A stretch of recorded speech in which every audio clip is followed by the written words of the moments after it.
कुछ पुराने दोस्त जो एक दिन एक समंदर टूर पर गए, मगर उन्हें कहा पता था कि टाइम लूप में फंसकर उनकी जिंदगी नर्क बन जाएगी। कहानी की शुरुआत में हम ग्रेग नामी बोटमैन को देखते हैं, जो कि अपने एक्स सैली, उसके पति डाउनी और सैली की बेस्ट फ्रेंड हेदर को लेकर समंदर टूर पर निकलने वाले थे। इनके साथ ग्रेग की करीबी फ्रेंड जेस भी अपने बेटे के साथ जाने वाली थी, लेकिन वो यहाँ अकेले ही पहुंची। उसे अकेला देख ग्रेग का सहकर्मी विक्टर ने पूछा कि उसका बेटा कहाँ है, वो भी तो साथ जाने वाला था। जेस कुछ देर सोचने के बाद जवाब देती है कि वो स्कूल गया है, लेकिन आज तो सैटरडे था, इसका मतलब वो झूठ बोल रही थी। ये बात वो ग्रेग को भी बताता है। ग्रेग कहता है कि कोई एक्स्ट्रा क्लासेस वगैरह होगा। आखिर जेस उनसे झूठ क्यों बोलेगी। जल्द ही ये लोग पाल वॉल सेट कर हवा के सहारे समंदर में बहुत दूर निकल जाते हैं। तभी एकाएक हवा थम जाती है, जो कि बहुत ही अजीब था। ग्रेग ने ऐसा कुछ दशकों में पहली बार देखा था। हवा के बंद होने से इनकी शिप भी कुछ दूर चलकर रुक गई। हालांकि इस बोट में इंजन भी लगा हुआ था, जिससे इनको वापस लौटने में कोई परेशानी नहीं होने वाली थी। तभी डाउनी को सामने एक काले बादलों का बवंडर दिखा, जिसे अपनी तरफ बढ़ते देख ग्रेग तुरंत कोस्ट गार्ड से संपर्क कर मौसम की जानकारी मांगता है। कोस्ट गार्ड जवाब देता है कि आज मौसम बिल्कुल साफ रहने वाला है। इस रेडियो कॉल के बीच में ही अचानक एक डरी सहमी लड़की इनसे संपर्क कर मदद के लिए गुहार लगाने लगती है। कोई अनजान शख्स उसके शिप के सभी लोगों को एक एक करके मार रहा है। अभी ग्रेग कुछ समझ पाता तब तक तूफान इनके करीब पहुंच चुका था, इसलिए सभी लाइफ जैकेट पहनकर उसका सामना करने के लिए तैयार हो गए। ग्रेग और विक्टर बोट को तूफान से बचाने के लिए जी जान लगा दिए, लेकिन विशाल लहरों के सामने इनकी एक नहीं चली और बोट पलट गई। किसी तरह ये लोग उस पलटे हुए बोट पर चढ़कर अपनी अपनी जान बचाए, पर सैली की बेस्ट फ्रेंड हेदर गायब थी। चारों तरफ नजर दौड़ाने के बाद भी वो उनको कहीं नहीं मिली। अब ये लोग इस विशाल समंदर के बीच फंस चुके थे। सब मायूस बैठे हुए थे। तभी उनको एक बहुत बड़ी शिप नजर आई, जिसका नाम था इयोलुस। उस शिप को देख सब झूम उठे और मदद के लिए चिल्लाने लगे, मगर उनके लाख कोशिशों के बाद भी उस शिप से कोई बाहर नहीं निकला। जैसे ही वो शिप इनके करीब पहुंची, सभी एक एक करके उस पर चढ़ गए। डेक पूरा सुनसान पड़ा था। वहीं जेस इस शिप को हैरत भरी नजरों से देखे जा रही थी, क्योंकि उसे ये शिप जाना पहचाना सा लग रहा था। सैली हेदर के लिए अभी भी परेशान थी। उसे अंदर से फील हो रहा था कि शायद हेदर इस शिप पर चढ़कर बच गई होगी।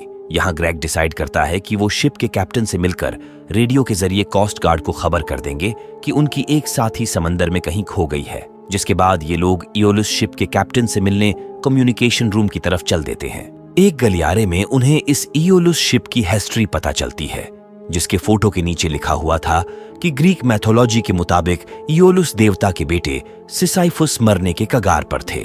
जैसे ही यमराज उनके प्राण लेने आए, सिसिफुस ने उनसे वादा किया कि वो आखिरी बार अपने पिता से मिलकर लौट आएंगे, मगर यमराज को चकमा देकर वो बच निकले। जिसके बाद यमराज ने सिसिफुस से कहा कि तुम एक बड़े पत्थर को पहाड़ के ऊपर ले जाओ।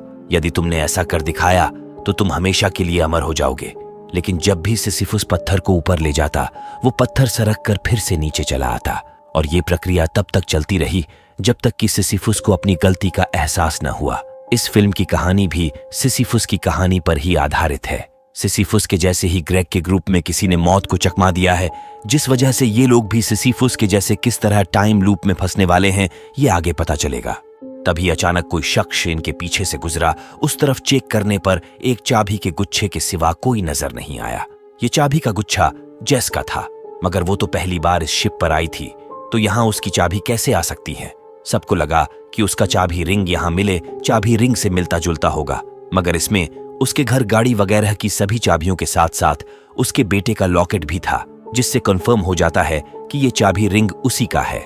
सैली कहती है कि शायद हेदर जिंदा है, उसी ने ये रिंग यहाँ पर लाया होगा। जिसके बाद वो हेदर को ढूंढने लगती है। पार्टी हॉल का इंस्ट्रूमेंट वगैरह बिल्कुल चमचमा रहा था। टेबल पे ताजे ताजे फल वगैरह सजाए हुए थे। इसी दरमियान जेस की नजर पार्टी हॉल की बंद घड़ी पर पड़ती है। जेस की घड़ी भी उसी टाइम पे अटकी हुई थी। उसे कुछ समझ नहीं आ रहा होता कि ये सब उसके साथ क्या हो रहा है। तभी अचानक वो किसी को भागते हुए देखती है। विक्टर उसका पीछा करने लगता है। कुछ मिनट बाद जब वो वापस नहीं लौटता तो ग्रेग और जेस, डाउनी और उसकी वाइफ सैली को पार्टी हॉल में ही छोड़कर विक्टर को ढूंढने निकल जाते हैं। एक केबिन के शीशे पर उन्हें खून से गो टू थिएटर लिखा हुआ मिलता है। जिसे देख जेस घबराकर इस शिप से उतरने के लिए ग्रेग से जिद करने लगती है। ग्रेग कहता है कि इस शिप के क्रू शायद उनके साथ कोई प्रैंक कर रहे हैं, थिएटर पहुंचते ही सब कुछ क्लियर हो जाएगा। लेकिन जेस उसकी एक नहीं सुनती और वापस पार्टी हॉल में लौट आती है, जहां पर वो देखती है कि डाउनी और सैली दोनों गायब हैं। वहीं टेबल पर जो फ्रेश फल वगैरह रखा हुआ था वो सब सड़ चुका था। तभी खून में सना विक्टर वहां पहुंचता है और अचानक जेस की गर्दन दबोचकर मारने की कोशिश करता है। उसके सर में चोट लगा था, जिसमें अंगुली घुसेड़ते ही जेस के हाथों विक्टर का खून हो जाता है। घबराहट के मारे वो तुरंत थिएटर की तरफ भागती है। वहां डाउनी और सैली ग्रेग की लाश को गोद में लिए रो रहे थे। सैली जेस को देखते ही भड़क उठी और कहने लगी कि तुमने ग्रेग को क्यों मारा? जेस जवाब देती है कि ग्रेग को उसने नहीं मारा, वो तो विक्टर के पास थी। डाउनी कहता है कि झूठ मत बोलो, तुम्ही ने हमें थिएटर में चलने के लिए कहा और यहाँ बुलाकर हमारी आंखों के सामने तुमने जेस को मार डाला। तभी एक गोली धड़ से सैली के सीने में, जबकि दूसरी गोली डाउनी के पीठ पर लगती है। जेस तुरंत कुर्सी के पीछे छुप जाती है। ऊपर एक नकाब पोश थी जो इनके ऊपर अंधाधुंध गोलियां चला रही थी। देखते ही देखते वो डाउनी और सैली दोनों को निपटा देती है और जेस का पीछा करने लगती है। जेस के सभी दोस्त मर चुके थे। अब उसकी मदद करने वाला शिप पर कोई नहीं बचा था। किसी तरह वो इस शिप से बाहर निकलने के लिए डेक पर पहुंची। जब तक जेस शिप से उतरने का कुछ जुगाड़ लगा पाती, उस नकाबपोश ने पीछे से उस पर हमला कर दिया। उसके सामने लाचार पड़ी जेस गिड़गिड़ाने लगी कि मुझे मत मारो, मेरा एक बेटा है। फिर भी वो नकाबपोश उसकी एक नहीं सुनती और उसे निपटाने के लिए धड़ाधड़ गोलियां दागने लगती है। उसकी गोलियां जैसे ही खत्म हुई, जेस ने उस पर पलटवार कर दिया। दोनों के इस हाथापाई के बीच वो नकाबपोश बताती है कि अगर उसे घर वापस लौटना है तो उसे अपने सारे फ्रेंड्स को मारना होगा। जेस के सारे फ्रेंड्स तो पहले ही मर चुके थे। फिर वो नकाबपोश किसको मारने की बात कर रही थी, ये बात उसके पल्ले नहीं पड़ी। थोड़ी देर बाद कुछ लोगों के चिल्लाने की आवाज आई। जेस ने बाहर जाकर देखा तो दंग रह गई। वो और उसके दोस्त मदद के लिए चिल्ला रहे थे। सब कुछ बिल्कुल पहले की तरह ही हो रहा था। इस ग्रुप को मैं जेस 1 कह के बुलाऊंगा। अगले ही पल जेस 1 और उसके दोस्त इस शिप पर चढ़ गए। जेस चुपके से उनका पीछा करने लगी। इस दरमियान एक जगह उसकी चाबी रिंग गिर गई, जिसकी आवाज सुन वो लोग इधर ही आने लगे। उनके यहाँ आने से पहले जेस तुरंत भागकर छिप गई, जबकि जेस 1 ने बताना शुरू किया कि ये चाबी रिंग तो उसका है। इसके बाद वो पार्टी हॉल पहुंचकर शिप के कैप्टन से मिलने के लिए डिस्कस करने लगे। जेस छिपकर उनको देख रही थी। तभी जेस 1 को लगा कि वहां पर कोई है, जिसके बाद विक्टर 1 उसका पीछा करने लगा। उधर जेस भागकर डेक पर पहुंची। वहां रेलिंग पे खून लगा हुआ था और डाउनी की लाश पानी में तैर रही थी। तभी विक्टर 1 उसका पीछा करते हुए वहां पहुंच गया। जेस उसे समझाने की कोशिश करती है कि उसके जैसा सेम दिखने वाली लड़की उनके साथ घूम रही है, लेकिन विक्टर 1 को उसकी बात समझ नहीं आई। तब वो डाउनी की लाश को दिखाती है, लेकिन वहां पर पक्षियों के सिवा कुछ भी नहीं होता। फिर वो विक्टर 1 से कहती है कि वो भी मर चुका है, उसकी बॉडी रेस्टोरेंट के फर्श पर पड़ी है। लेकिन विक्टर 1 तो अभी अभी रेस्टोरेंट से ही आ रहा है। उसको लगता है कि जेस का दिमाग फिर गया है। जेस उसे यकीन दिलाने की जिद्दोजहद में विक्टर 1 का सर एक नुकीले बोल्ट पर दे मारती है, जिससे उसके सिर में छेद हो जाता है। उसे इस हाल में देख वो घबराकर वहां से भाग जाती है। उधर जेस 1 और ग्रेग 1 विक्टर 1 को ढूंढते हुए उस शीशे को देखने के बाद थिएटर की तरफ जा रहे होते हैं। ये सब दोबारा होते हुए देख जेस का तो सिर चकराने लगता है। उसे कुछ समझ नहीं आ रहा होता कि ये सब फिर से कैसे हो सकता है। तभी उसका ध्यान नीचे पड़े कागजों पर पड़ी, जिन पर लिखा हुआ था कि जो भी बोट से शिप पर आ रहे हैं उन सबको मार दो। सारे पन्नों पर सेम इंफॉर्मेशन लिखा हुआ था, जिससे पता चलता है कि ये टाइम लूप सैकड़ों बार गुजर चुकी है और ये सारे मैसेज जेस ने ही लिखे थे। एक पन्ने पे वही सेम मैसेज लिखने के बाद जेस के कानों में एक साथ सैकड़ों आवाज गूंजने लगती है कि बोट से आए हुए सभी को मार दो, जिससे मजबूर होकर वो गन उठा लेती है। लेकिन उसका ज़मीर इजाजत नहीं देता कि वो किसी का कत्ल करे। इसी असमंजस में वो बैठकर रोने लगी। तभी उसका ध्यान नीचे ग्रिल में फंसे एक लॉकेट पर पड़ा। जब उसने लॉकेट खोलकर देखा तो दंग रह गई। ये लॉकेट उसका ही था। उसके नीचे सैकड़ों लॉकेट पड़े थे, जिसको देखने के चक्कर में दोनों लॉकेट नीचे गिर गए। लॉकेट नीचे गिरते ही एकाएक उसका ध्यान अपने बेटे पर गया। इतना सब कुछ देखने के बाद वो समझ चुकी थी कि अगर उसे अपने बेटे से मिलना है तो शिप पर आए हुए सभी लोगों को मारकर इस टाइम लूप को तोड़ना होगा। जिसके बाद वो गन लेकर उनको मारने के लिए निकल पड़ी। रेस्टोरेंट में उसका सामना विक्टर 1 और जेस 1 से हुआ। लेकिन उसकी हिम्मत नहीं हुई कि वो उन पर गोली चलाए। जेस 1 डर कर वहां से भाग निकली, जबकि जेस विक्टर 1 को समझाने लगी कि वो पागल नहीं है। तभी गोली चलने की आवाज आई। जेस उस तरफ भाग कर गई तो देखा ग्रेग 1 खून में लथपथ पड़ा था और जो नकाबपोश शिप से नीचे गिर गई थी वो दोबारा शिप पर चढ़कर इनको मारने लगी। इस बार जेस के पास भी गन था, जिससे वो डाउनी 1 और सैली को बचाने में कामयाब हो गई। डाउनी और सैली को समझ नहीं आ रहा होता कि वो नकाबपोश उन्हें क्यों मारना चाहता है। जेस कहती है कि कुछ समझने की जरूरत नहीं, मैं विक्टर को लेने जा रही हूँ, जिसके बाद हम इस शिप से उतर जाएंगे। तुम लोग यही मेरा इंतजार करना और किसी पर भी भरोसा मत करना। यहाँ से वो पार्टी हॉल पहुंचती है, लेकिन विक्टर कहीं भी नजर नहीं आ रहा होता। फर्श पर खून पड़ा था, जिसका पीछा करते हुए वो जैसे ही रेलिंग पर गई, उधर से गोली चलने की आवाज आई। उस तरफ डाउनी 1 नकाबपोश के ऊपर गोली चला रहा था। तभी वो नकाबपोश अपना नकाब हटाती है। ये नकाबपोश भी जेस ही थी, जिसने मूवी की स्टार्टिंग में डाउनी और सैली को मारा और शिप से नीचे गिर गई। नकाब हटाने के बाद वो उन्हें बहला फुसलाकर अपने साथ एक केबिन में ले जाती है और नकाबपोश जेस अचानक चाकू से हमला कर उन दोनों को लहूलुहान कर देती है। डाउनी जब तक उसे रोकने की कोशिश करता, सैली किसी तरह वहां से बच निकलती है। जेस भी उसके पीछे ही थी। वहीं नकाबपोश जेस डाउनी को मौत के घाट उतार देती है। इधर जेस घायल हुए सैली का पीछा करते हुए डेक के उस हिस्से में पहुंची जहां पर सैली के सैकड़ों लाशें पड़ी थीं। ये वाली सैली भी मरने के ही कगार पर थी। जेस उसे समझाती है कि नकाबपोश जेस यहाँ सबको मार रही है। तभी वो देखती है कि जेस 1 नकाबपोश जेस को मारकर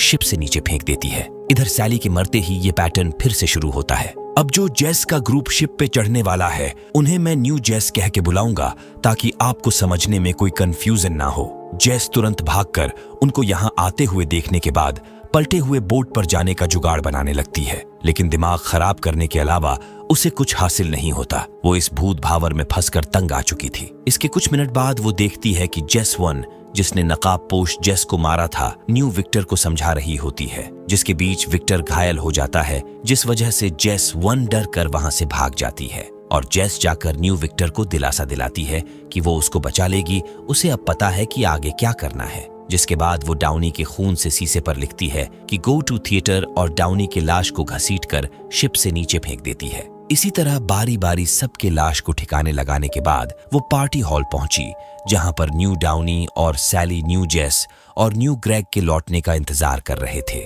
जेस को अकेला देख वो पूछते हैं कि ग्रेग कहाँ है, क्योंकि दोनों विक्टर को ढूंढने एक साथ गए थे। वो बताती है कि ग्रेग ने सबको थिएटर में बुलाया है। यहाँ से निकल वो सीधे गन, कुछ बुलेट और मास्क लेकर उनको निपटाने थिएटर की तरफ चल देती है। न्यू ग्रेग और न्यू जेस भी थिएटर की तरफ ही जा रहे थे, लेकिन न्यू जेस इस शिप से उतरने के लिए पार्टी हॉल की तरफ चली गई, जबकि ग्रेग थिएटर की तरफ जाने लगा। जेस भी उसका पीछा करते हुए थिएटर पहुंच गई, जहां पर न्यू डाउनी और न्यू सैली जेस के कहे मुताबिक इंतजार कर रहे थे। तभी न्यू ग्रेग देखता है कि एक नकाबपोश उसके ऊपर गन पॉइंट किए हुए है।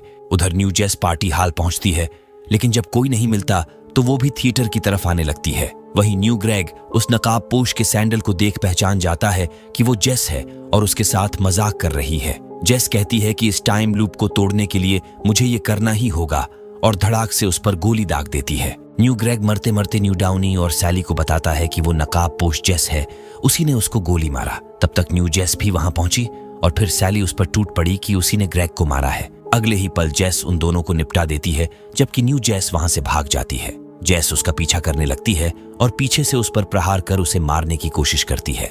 न्यू जेस गिड़गिड़ाती है कि मुझे मत मारो, मेरा एक बेटा है। फिर दोनों के बीच फाइट होती है, जिसमें न्यू जेस जेस को शिप से नीचे गिरा देती है।